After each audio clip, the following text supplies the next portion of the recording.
स्वागत है आप सभी का फिर से एक बार मेरे यूट्यूब चैनल पे। आज के वीडियो में हम लोग SAIL Bokaro Steel Authority of India Limited जो 2019 में हुआ था, उसका रिजल्ट हाल ही में जारी किया गया है। इस वीडियो में हम उस एग्ज़ाम के सभी इम्पोर्टेंट इलेक्ट्रिकल के क्वेश्चंस को डिस्कस करेंगे। टोटल इसमें 80 के अप्रॉक्स में क्वेश्चंस थे, जिसमें से हम कुछ चुनिंदा और इम्पोर्टेंट क्वेश्चन को विथ डिटेल एक्सप्लेनेशन लेके आए हैं। तो शुरू करते हैं ये वीडियो। एक एक करके हम सभी क्वेश्चंस को डिस्कस करेंगे डिटेल में। पहला क्वेश्चन आप देख रहे होंगे, how is an electrical element capacitor specified, यानी उसने पूछा है कि कैपेसिटर एलिमेंट को कैसे हम लोग स्पेसिफाइड करते हैं। ऑप्शन फर्स्ट कर रहा है ohmic value and voltage, option second ohmic value and voltage, option C voltage and capacitance and option D what is and capacitance. Friends, we know that capacitance is the property of to oppose the changing of voltage is capacitance. जिस प्रकार से inductance जो होता है वो current के परिवर्तन का विरोध करता है, उसी प्रकार से कैपेसिटर एक प्रॉपर्टी होती है जो वोल्टेज के परिवर्तन का विरोध करती है। तो ऑप्शन सी आप यहाँ पे क्लियरली देख रहे होंगे। ऑप्शन सी क्या कह रहा है, voltage and capacitance. This is the correct answer of this question. अब इससे रिलेटेड कुछ चीज़ें हम लोग समझेंगे। आप सामने स्क्रीन पर देख रहे होंगे, यहाँ पे मैंने कैरेक्टरिस्टिक ड्रा किया है चार्जिंग कैपेसिटर और डिसचार्जिंग कैपेसिटर के केस में। आपको यहाँ पर याद करने की आवश्यकता है चार्जिंग कैपेसिटर केस में इस फार्मूले को और डिसचार्जिंग कैपेसिटर के इस फार्मूले को। इन दोनों केस में जो कैरेक्टरिस्टिक होता है, यानी कि चार्जिंग कैपेसिटर केस में ये राइजिंग कैरेक्टरिस्टिक शो करता है और डिसचार्जिंग कैपेसिटर के केस में ये ड्रूपिंग कैरेक्टरिस्टिक शो करता है। इसके अलावा मैंने कुछ इंपॉर्टेंट टॉपिक लिया है। टॉपिक क्या है कि what is the full charging capacitor time. The full charging of capacitor total required time constant is 5 tau. The time constant definition is time required to change a capacitor to about 63% of the maximum voltage in a RC circuit is called time constant. Time constant को हम लोग generally tau से relate करते हैं और इसका formula जो होता है R इंटू सी होता है। इस प्रकार से हमने टाइम कांस्टेंट को जान लिया और एक कैपेसिटर को फुल चार्ज होने के लिए हमें टोटल 5 टाउ यानी कि 5 RC की समय बॉन्ड होनी चाहिए। अगला प्रश्न आप लोग देख रहे हैं यहाँ पे, distributed winding and fractional pitching employed in a AC machine result. First of all, we should know about distributed winding and fractional pitching winding. So what is the distributed winding and fractional pitching winding?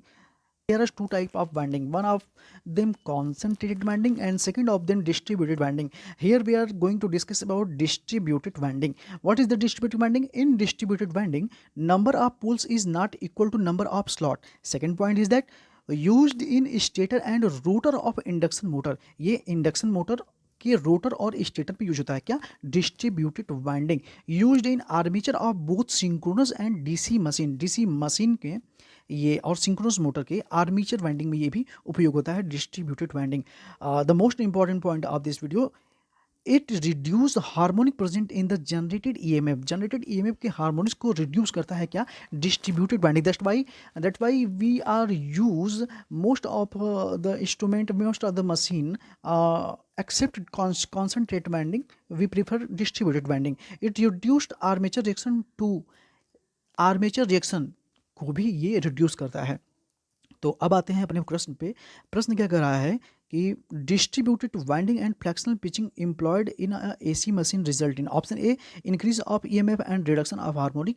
ये बिल्कुल सही है कि reduction of harmonic ये करता है, लेकिन EMF को ये इंक्रीज नहीं करता, ईएमएफ को ये डिक्रीज कर देता है। Reduction of both EMF and harmonic, yes.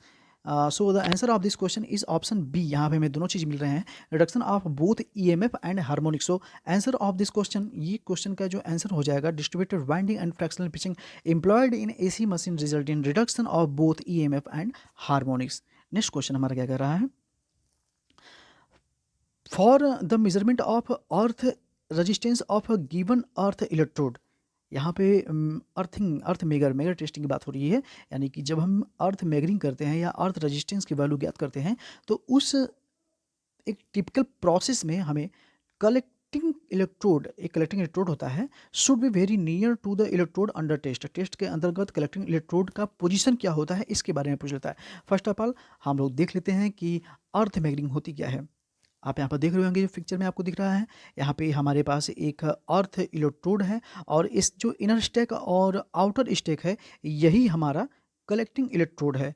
तो क्लियरली एक चीज़ आप लोग यहाँ पर समझिए, हम लोग फार्मूला जानते हैं R is equal to rho L by A, यानी कि अगर हम लोग एरिया की वैल्यू बढ़ा देते हैं तो रजिस्टेंस की वैल्यू हमें कम मिलेगी। और मेजरिंग के केस में हम लोग जानते हैं कि रेजिस्टेंस जो होता है ग्राउंड का, वो एक टिपिकल केस में 0 लेते हैं, लेकिन अप्रॉक्स में 0 के आसपास भी हम लोग ले सकते हैं। एक सब स्टेशन की बात करें तो वहाँ पर जो मेजरिंग वैल्यू होती है हर अर्थ की, वो अर्थ इलेक्ट्रोड के केस में हमें नियर अबाउट 0.5 ओम के आसपास मिलना चाहिए। और एक नॉर्मल रेजिडियल सिस्टम में, यानी हमारे घरों में जो अप्लायंस लगे होते हैं, उसके लिए जो अर्थिंग की वैल्यू होती है, अर्थ वैल्यू लगभग हम 1 से 2 ओम के अप्रॉक्स में रखते हैं। तो जो यहाँ से ये आप डिस्टेंस देख रहे हैं दोनों इलेक्ट्रोड की या दोनों स्टैक की, इन दोनों का अगर हम एरिया बढ़ाते हैं, यानी डिस्टेंस को मैंने यहाँ पे पूरा एक एरिया कंज्यूम कर लिया है मानते हैं, तो यहाँ से अगर जितना मैं इसका डिस्टेंस बढ़ाऊँगा उतना ही रेजिस्टेंस की वैल्यू कम मिलेगी। कहने का तात्पर्य ये है कि अगर हम लोग कलेक्टिंग इलेक्ट्रोड की वैल्यू जितना अधिक फार अवे रखेंगे, जितना अधिक दूर रखेंगे, उतना ही ज़्यादा हमारे लिए वो लोग प्रेफरेबल केस होगा। तो ऑप्शन सी आप यहाँ को लेते हैं, collecting electrode should be far away the electrode under test. इस टेस्टिंग में collecting electrode should be far away, दूर होना चाहिए। और ये दूरी आप यहाँ पर देख रहे होंगे, ये दूरी भी यहाँ पे मेंशन किया हुआ है 20 मीटर, यानी 65 फुट में प्राप्त होती है। दो अर्थ इलेक्ट्रोड से पहले स्टेक और सेकंड स्टेक के बीच में टोटल देखेंगे तो 40 मीटर हो जाएगा, यानी कि 130 फुट। और लेकिन दो इलेक्ट्रोड, एक इलेक्ट्रोड और एक इनर स्टेक के बीच में जब डिस्टेंस देखेंगे फर्स्ट इनर स्टेक के बीच में, तो वो लगभग अप्रॉक्स में 65 मीटर मिनिमम, 65 फुट मिनिमम होना चाहिए। मैंने एक क्वेश्चन यहाँ पर और क्वेश्चन मेंशन किया है, ये ऐसे प्रश्न आपको बार बार एग्जाम में मिल जाएंगे। क्वेश्चन हमारे यहाँ पे है, the length and diameter of earth electrode. What is the length and diameter of earth electrode. जब हम लोग अर्थिंग करते हैं, बेसिकली मैं बात कर रहा हूँ पाइप अर्थिंग या प्लेट अर्थिंग की, इस केसेस में जो अर्थ इलेक्ट्रोड की जो वैल्यू होती है, वो लेंथ की बात करें तो वो हमारी होती है 2.5 मीटर, और अगर डायामीटर की बात करें तो वो होता है 40 mm का। प्रश्न मूव करेंगे। प्रश्न हमारा क्या कर रहा है, the forward dynamic resistance of a junction diode. देखिए, फॉरवर्ड डायनेमिक रेजिस्टेंस एक टिपिकल जंक्शन रेजिस्टेंस होता है, जिसे सबसे पहले हमें समझने की आवश्यकता है कि what is the forward dynamic resistance. इसे समझने के लिए मैं नेक्स्ट स्लाइड पे आपको ले चलूँगा। आप यहाँ पर देख रहे होंगे फॉरवर्ड डायनेमिक रेजिस्टेंस का मैंने डिफिनेशन मेंशन किया है। What is the forward dynamic resistance. Okay, let's read the definition. It can be defined from V I characteristic of a forward by diode. It is the ratio of small change in thermal voltage to current. Okay, एक point में यहाँ से निकल के आ रहा है कि forward dynamic resistance का जो वैल्यू होती है वो डायरेक्टली प्रोपोर्शनल होती है small change in the thermal voltage to current की रेशियो के, यानी कि थर्मल वोल्टेज और करंट के रेशियो इन दोनों के समानुपाती में, यानी कि डायरेक्टली प्रोपोर्शनल में होती है। तो क्वेश्चन हमारा क्या कर रहा है, आप पढ़ लेते हैं। The forward dynamic resistance in a junction diode, option A क्या कर रहा है, decrease with increasing forward current. अच्छा, करेंट के क्या इफेक्ट पड़ेगा अगर हम लोग फॉरवर्ड डायनेमिक रेजिस्टेंस को घटाते या बढ़ाते हैं। तो पहला ऑप्शन मैं यहाँ पर क्लियर कर दूं, आप यहाँ पर देख रहे होंगे अगर हम करंट की वैल्यू घटा रहे हैं तो फॉरवर्ड डायनेमिक रेजिस्टेंस की वैल्यू बढ़ रही है। पहला ऑप्शन में देख रहे हैं decrease with the increasing forward current. Forward current की वैल्यू बढ़ाने पे फॉरवर्ड डायनेमिक रेजिस्टेंस की वैल्यू घटती है, बिल्कुल सही है। अगर हम इसकी वैल्यू बढ़ाते हैं तो ये घट जाएगा। सो the answer of this question option A should be exactly correct answer, decrease with increasing forward current. इस चीज़ को आप क्लियरली समझ गए होंगे। अब आइए मैं आपको यहाँ से एक चीज़ और क्लियर कर देता हूँ। 2-3 चीज़ मैंने एडिशनल यहाँ पे ऐड किया हुआ है। पहले आप तो यहाँ पे स्क्रीन पर देख रहे होंगे कि ये दो आपको स्पेशल टाइप के डायोड दिख रहे होंगे। इसका कई बार सिंबल देकर के एग्जाम में पूछा जाता है कि ये कौन से डायोड शो कर रहे हैं। तो पहले मैं बता दूं, जो फर्स्ट डायोड आप लोग देख रहे हैं, ये स्टेप रिकवरी डायोड है। ये नाम आपने सुना होगा, सिंबल भी आप लोगों ने देखा होगा। यहाँ से आप लोग देख करके एक बार इसको रिवाइज भी कर सकते हैं। सेकंड जो डायोड आप देख रहे हैं, ये भी एक स्पेशल टाइप का डायोड है और इसे हम लोग गन डायोड की श्रेणी में रखते हैं, यानी इसे गन डायोड कहते हैं। गन डायोड की एक प्रॉपर्टीज़ होती है, गन डायोड भी एक negative characteristic resistance region show करता है। और स्पेशली ये जो फैब्रिकेशन इसका होता है, यानी गन डायोड जो बनता है वो गैलियम आर्सेनाइड की वजह से ही बनता है, इसका फैब्रिकेशन किया जाता है। अगले प्रश्न पे आते हैं हम लोग। For charging of transmission line choose the correct sequence of the following activities. Closing of the circuit breaker, second क्या कर रहा है पॉइंट के हमारे operating of the earthing switch, and third is the closing of the register. Basically इस question में ये जो ऑपरेटर्स होते हैं यानी कि हमारे अर्थिंग इलेक्ट्रोड स्विच होती है, आइसोलेटर होते हैं और फिर सर्किट ब्रेकर होते हैं, ये किस क्रम में इसको हम ऑफ करते हैं या फिर बंद करते हैं। तो एक चीज़ मैं आपको क्लियर समझा दूँ। सबसे पहले हम लोग किसी भी सिस्टम में आइसोलेटर को क्लोज करने से पहले, आइसोलेटर को हम लोग जानते हैं कि हमेशा ये नो लोड पे वर्क करता है, यानी कि आइसोलेटर के केस में करंट की वैल्यू हमारी हमेशा जीरो होनी चाहिए, यानी कि इसको तभी क्लोज करेंगे जब हमारा सर्किट में करंट की वैल्यू जीरो हो जाएगी। तो सबसे पहले कि थर्ड ऑप्शन हमारा, इसको तो मेंशन नहीं करेंगे, सबसे पहले हमारा फर्स्ट और सेकंड में से कोई होना चाहिए। फर्स्ट हमारा यहाँ पर क्लोजिंग द सर्किट ब्रेकर है और सेकंड है opening the earth switch. Earthing switch को सबसे पहले हम प्रेफर करते हैं, यानी कि सेकंड ऑप्शन में आप देख रहे होंगे अर्थिंग स्विच को सबसे पहले क्लोज करना है, उसके बाद हमें सर्किट ब्रेकर को क्लोज करना है। सर्किट की करंट हमारी जीरो हो जाएगी और जैसे ही करंट जीरो होती है हम आइसोलेटर को भी यहाँ से क्लोज कर देते हैं, यानी ऑप्शन सी बिल्कुल इसका सही उत्तर हो जाएगा। कुछ एडिशनल इन्फॉर्मेशन यहाँ पे है। Operating time of circuit breaker is 10 to 20 millisecond, for fuse 2 millisecond होता है, इंस्टेंटेनियस रिले केस में ये पॉइंट 1 सेकेंड होता है। नेक्स्ट क्वेश्चन हमारा है, a salient pole synchronous motor is running at no load, it's excitation is reduce to zero. It's a very typical and very important question of synchronous motor chapter. देखिए salient pole synchronous motor case में जो हम देखते हैं कि अगर वो no load पे वर्क करता है तो this is also working as a reluctance motor, ये स्टॉप नहीं होता है, it will remain running at synchronous speed. We know that reluctance motor is also a type of synchronous single phase induction motor की categories में आता है, single phase synchronous motor की category में आता है और ये हमेशा सिंक्रोनस स्पीड पे ही चलता है। हालांकि इसके कुछ प्रॉपर्टीज़ होते हैं जिसे हम लोग नेक्स्ट स्लाइड में पढ़ लेते हैं। अभी यहाँ पे हैं, आप यहाँ पर देख रहे होंगे कि single excited single phase synchronous motor होता है क्या, रिलक्टेंस मोटर होता है, सेल्फ स्टार्ट होता है, ये इसका रोटर कैरेक्टर, ये रोटर स्ट्रक्चर है। सेकंड में आप देख रहे हैं कि no DC excitation is that's by we called is singly excited single phase synchronous motor. यहाँ पे नेक्स्ट पॉइंट देख रहे हो, rotor does not have any binding, इसके रोटर में कोई भी बाइंडिंग नहीं होती है, इसमें कोई भी स्लिप रिंग नहीं होती है और कोई भी इसमें ब्रश नहीं होते हैं। लास्ट पॉइंट हम देख रहे हैं कि यूज्ड इन इलेक्ट्रिक क्लॉक, इसका जो एप्लीकेशन है जो यूज किया जाते हैं वो इलेक्ट्रिक क्लॉक में यूज किया जाता है और रिकॉर्डिंग इंस्ट्रूमेंट में भी इसका उपयोग करते हैं। Now back on our the question क्या कर रहा था, a salient pole synchronous motor is running at no load, the excitation is reduce to zero. Excitation जैसे ही इसका हम लोग जीरो करते हैं, चूंकि ये एक साइलेंट पोल सिंक्रोनस मोटर है तो ये स्टॉप नहीं होगा, ये remaining running at synchronous speed, that's called reluctance motor.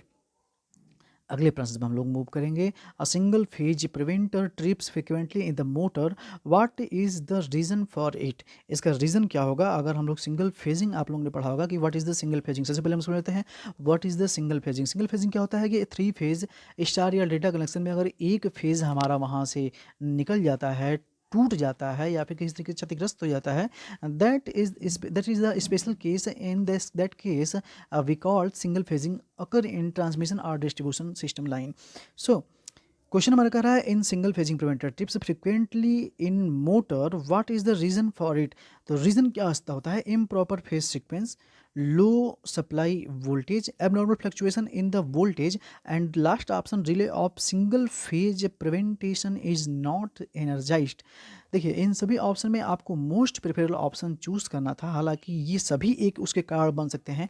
Low supply voltage हो जाता है ज़्यादा लो के कंडीशन में, फिर भी ये चीज़ अकर हो सकता है। उसके अलावा अगर बात करें कि इम्प्रॉपर फेज सीक्वेंस भी हो गया तब भी, हालांकि इम्प्रॉपर फेज सीक्वेंस होने की हमें उसकी डायरेक्शन चेंज हो सकती है लेकिन हमारा सिंगल फेजिंग अकर नहीं होगा।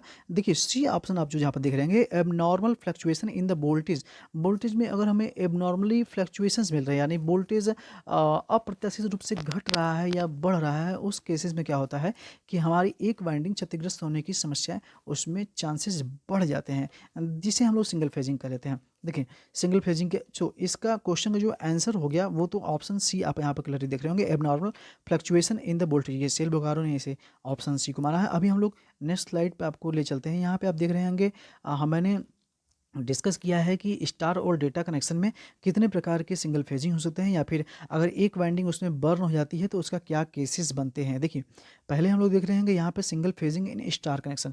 स्टार कनेक्शन आप लोग यहाँ पे सामने देख रहे होंगे। इसमें जब हम लोग सिंगल फेजिंग अगर हो जाता है तो पूछता है एग्जाम में कि टोटल पावर पे क्या इफेक्ट पड़ेगा। तो आप यहाँ पे स्टेटमेंट पढ़िए, total power after single phasing equal to 50% of original power. अब जब एक वाइंडिंग इसमें बर्न हो जाता है, यानी कोई एक वाइंडिंग यहाँ से बर्न होकर निकल गया, तो केवल इसमें 2 वाइंडिंग ही बच जाएंगे। तो इस केस में जो टोटल पावर होगा, total power after single phasing equal to 50% of original power, यानी दोनों के केस में हमारा जो पावर होगा वो 50% ही बचेगा ओरिजिनल पावर के। यानी कि अगर स्टार कनेक्शन में सिंगल फेजिंग अगर होता है या फिर एक वाइंडिंग बर्न होती है, इन दोनों केसेस में जो पावर होता है वो 50% रिड्यूस हो जाता है। अब बात करते हैं डेल्टा कनेक्शन में। डेल्टा कनेक्शन में केस में क्या होता है, जब सिंगल फेजिंग अगर होती है, यानी एक फेज यहाँ से रिमूव हो जाएगा, तो total power after single phasing equal to 50% of original power, 50% ही पावर इसमें ही बचता है। लेकिन लास्ट केस आप जहाँ पर देख रहे होंगे, वन वाइंडिंग बर्न, अगर एक वाइंडिंग यहाँ पे ये बर्न हो गई है तो ऑब्वियस सी बात है ये आपस में शॉर्ट कर जाएगा, ये दोनों हो जाएंगे पैरेलल कनेक्शन में, और यहाँ से जो हमारा टोटल पावर निकल के आएगा सिंगल फेजिंग यानी कि वन बाइंडिंग बर्न होने के बाद, वो 66.66% ओरिजिनल पावर का बचेगा। अगला प्रश्न है, आप देख रहे होंगे, induction generator is more suitable for supplying. Induction generator more suitable for supplying किस लोड के लिए होता है? तो आप लोग क्लियर जान रहे होंगे, इंडक्शन जनरेटर एक तरीके का एक्टिव लोड की तरफ वर्क करता है, ये पावर को जनरेट करता है। और यहाँ पे आप V I slip torque characteristic देख रहे होंगे इंडक्शन जनरेटर का। तो इंडक्शन जनरेटर के केस में जब भी जनरेटिंग मोड में इंडक्शन मोटर होता है तो स्लिप उस केस में नेगेटिव हो जाता है। दोस्तों, आप यहाँ पर देख रहे होंगे, हमेशा जब भी इंडक्शन जनरेटर वर्क करता है वो प्रेफरेबल होता है कैपेसिटिव लोड के लिए। सो the answer of this question will be capacitive load. और यहाँ से आप लोग स्लिप टॉर्क कैरेक्टरिस्टिक देख सकते हैं इंडक्शन जनरेटर का या फिर इंडक्शन मोटर का। बेसिकली जनरेटिंग मोड में ये स्लिप नेगेटिव होता है, और बात करें हम लोग मोटरिंग रीजन में तो ये 1 और 0 के बीच में होता है, और वही बात करें ब्रेकिंग के मोड में तो ये हमेशा 1 से ज़्यादा होता है।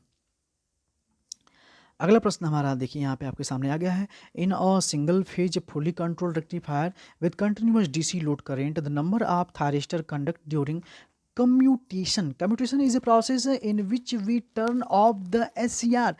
हम जानते हैं, वी नो दैट SCR को टर्न ऑफ करना हम गेट की मदद से ऑफ ऑन कर सकते हैं, लेकिन वी कैन नॉट ऑफ या turn off SCR by the use of gate. So here we are use a process which is called commutation, in which we generally draw the latching current below holding current, and when the latching current goes below to the holding current, then commutation process occur and SCR become turn off.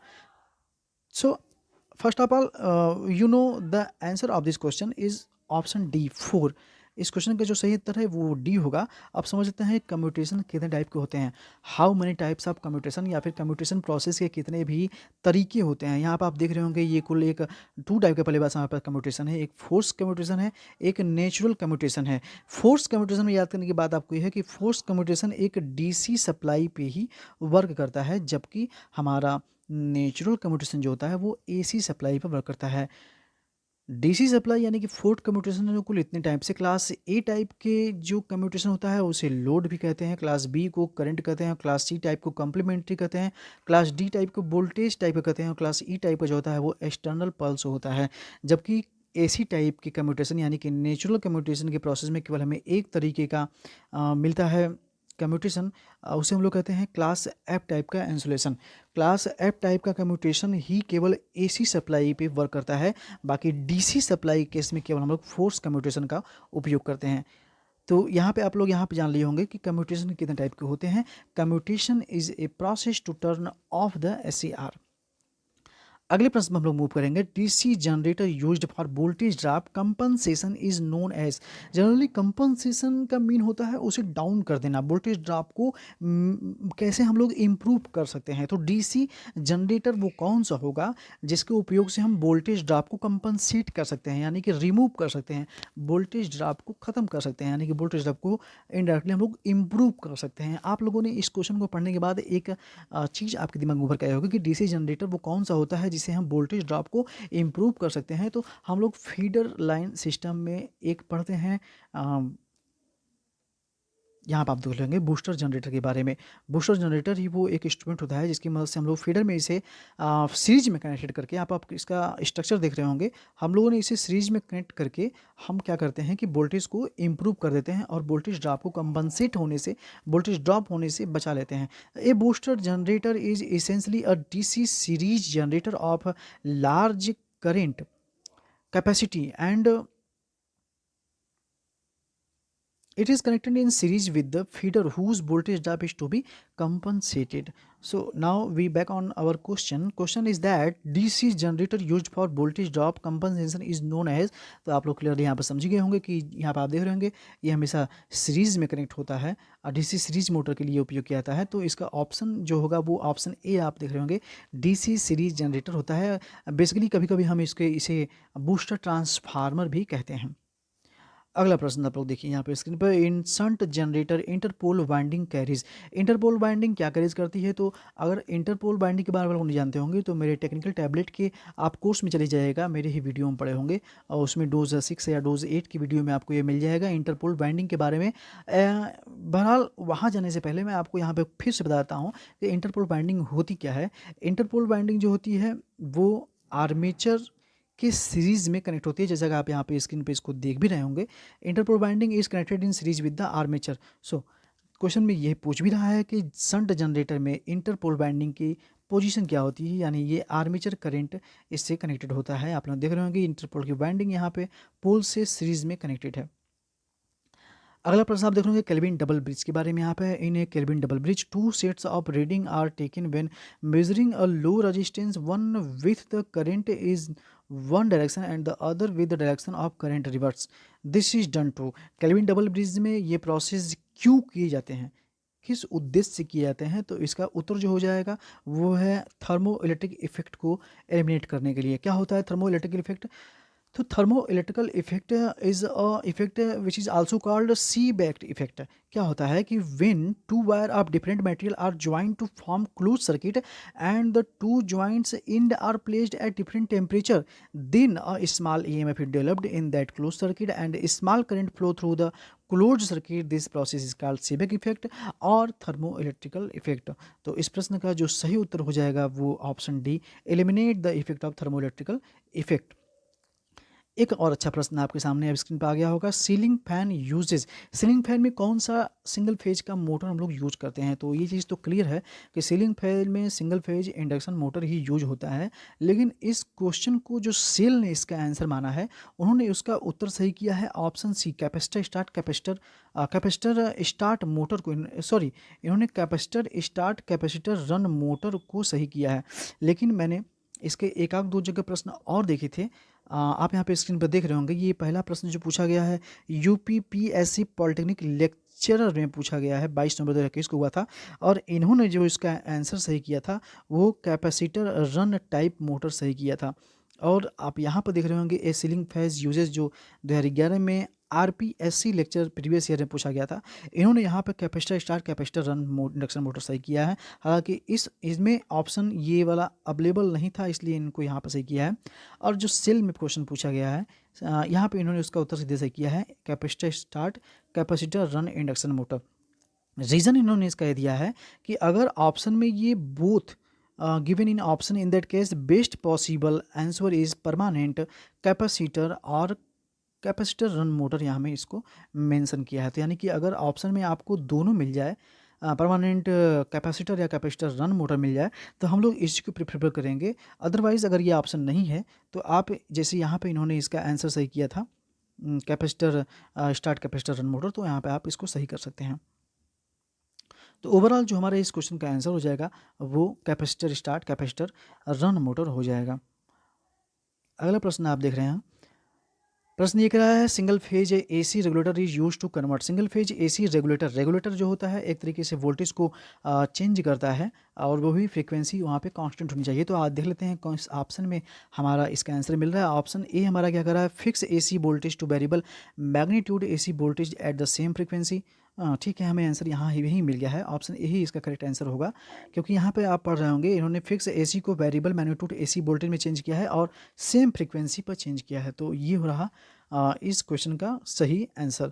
तो आज के video में हम लोगों ने discuss किया cell Bokaro 2019 के आए हुए सभी इंपॉर्टेंट क्वेश्चन को। आशा है आप सभी इनको डिस्कशन को समझे होंगे। एक आध दो प्रश्न जो काफ़ी कॉम्प्लिकेटेड थे जैसे सीलिंग फैन वाला, इसके आंसर कॉम्प्लिकेशन में बना हुआ है कि इसका सही आंसर क्या होगा। हालांकि मैंने इसका एक्सप्लेनेशन आपको समझा दिया है, 2-3 एग्जाम में इस क्वेश्चन से पूछा गया है। मैंने यही चीज़ आपको एक्टिव बताने का प्रयास किया है कि ये जो क्वेश्चंस आए हुए थे 2019 में, आगामी 19 से लेके 22 तक जितने एग्जाम हुए हैं उन सभी एग्जाम में, चाहे वो इलेक्ट्रिकल जेई का हो या एई का हो, उन सभी एग्जाम में इस चैप्टर से यानी इस एग्जाम से मैक्सिमम क्वेश्चन रिपीट हुए, सेम टू सेम क्वेश्चन, और ऑप्शन भी इन्होंने चेंज नहीं किया था। तो इन क्वेश्चन को आप देखिए, दोहरा लीजिए 1-2 बार, क्योंकि आने वाले सभी एग्जाम में ये क्वेश्चन फिर रिपीट कर सकते हैं। तो आशा है आपको वीडियो समझ में आएगा, और कॉम्प्लीमेंट देना न भूलिए। अगर आपको कोई भी सजेशन देना हो तो आप इसी वीडियो के कमेंट बॉक्स में आके सजेशन दे सकते हैं। बाकी मिलेंगे आपको फिर से एक नए वीडियो के साथ, नए डिस्कशन, नए थ्योरी और नए टॉपिक के साथ। अब तक के लिए जय हिंद, वंदे मातरम।